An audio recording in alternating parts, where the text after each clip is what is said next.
Seperti yang dilakukan jajaran kepolisian Polsek Citamiang, Kota Sukabumi, menjemput seorang lansia warga Kampung Tipar yang sulit berjalan untuk diberikan vaksinasi. Secara humanis, anggota kepolisian tersebut menjemput warga lansia dengan menggunakan kursi roda, kemudian antar jemput menggunakan mobil patroli ke puskesmas terdekat. Selain upaya jemput bola, dalam mensukseskan program vaksin bagi lansia ini, Polsek Citamiang juga bekerja sama dengan kadar wilayah setempat untuk melakukan pendataan bagi lansia yang belum divaksin. Kapolsek Citamiang AKP Suwaji menyampaikan, untuk memudahkan, pihak Polsek Citamiang juga memberi layanan dengan menyiapkan operasional membantu para lansia yang hendak divaksin ke paskes terdekat. Dengan langkah itu, dia berharap bisa membantu pencapaian vaksin bagi lansia dan membantu warga dalam mendapatkan pelayanan publik yang lebih maksimal.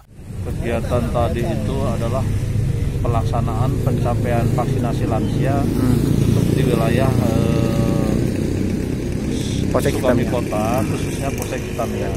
Salah satunya kita kerjasama dengan para kader, dengan Babin Kaptipmas untuk mendatangi, mengecek by name by address lansia tersebut untuk datang ke puskesmas. Kalau emang tidak ada biaya, kita bawa dengan kendaraan dinas, diantar ke puskesmas dan kembali lagi ke rumahnya. Dari Sukabumi, Rizky Miftah melaporkan untuk Dinamika.